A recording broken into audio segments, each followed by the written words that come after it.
O ito naman, XRM 125 mga paps, panoorin natin to. Sobrang chill lang ng rider na to ni paps. Grabe. Binasic lang din niya to.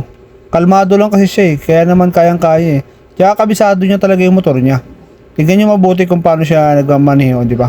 Ano niya talaga, kalkulado niya, tapos yung relax lang siya. Kung titingnan niyo, di ba? Relax lang. Tapos yung angkas niya, kung tutuusin, medyo mahirap yung ganyan, posisyon ng angkas. Malikot yan sa manibela. Kasi nakokontrol pa yan Pero yung rider nga kasi, magaling, baga mahusay, kaya niya dalhin yung pasahero niya. Yan ang tinitignan diyan mga paps.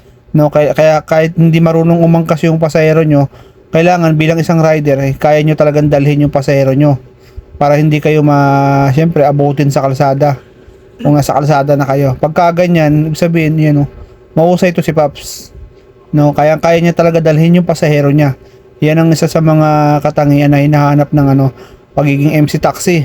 Dapat relax lang kayo, tapos syempre kabisado nyo yung motor na ginagamit ninyo, at syempre kaya nyo dalhin yung pasahero nyo kahit hindi kayo komportable sa pasahero nyo. Yan, kagaya nya Asado si Paps. Congrats Paps, mahusay ka.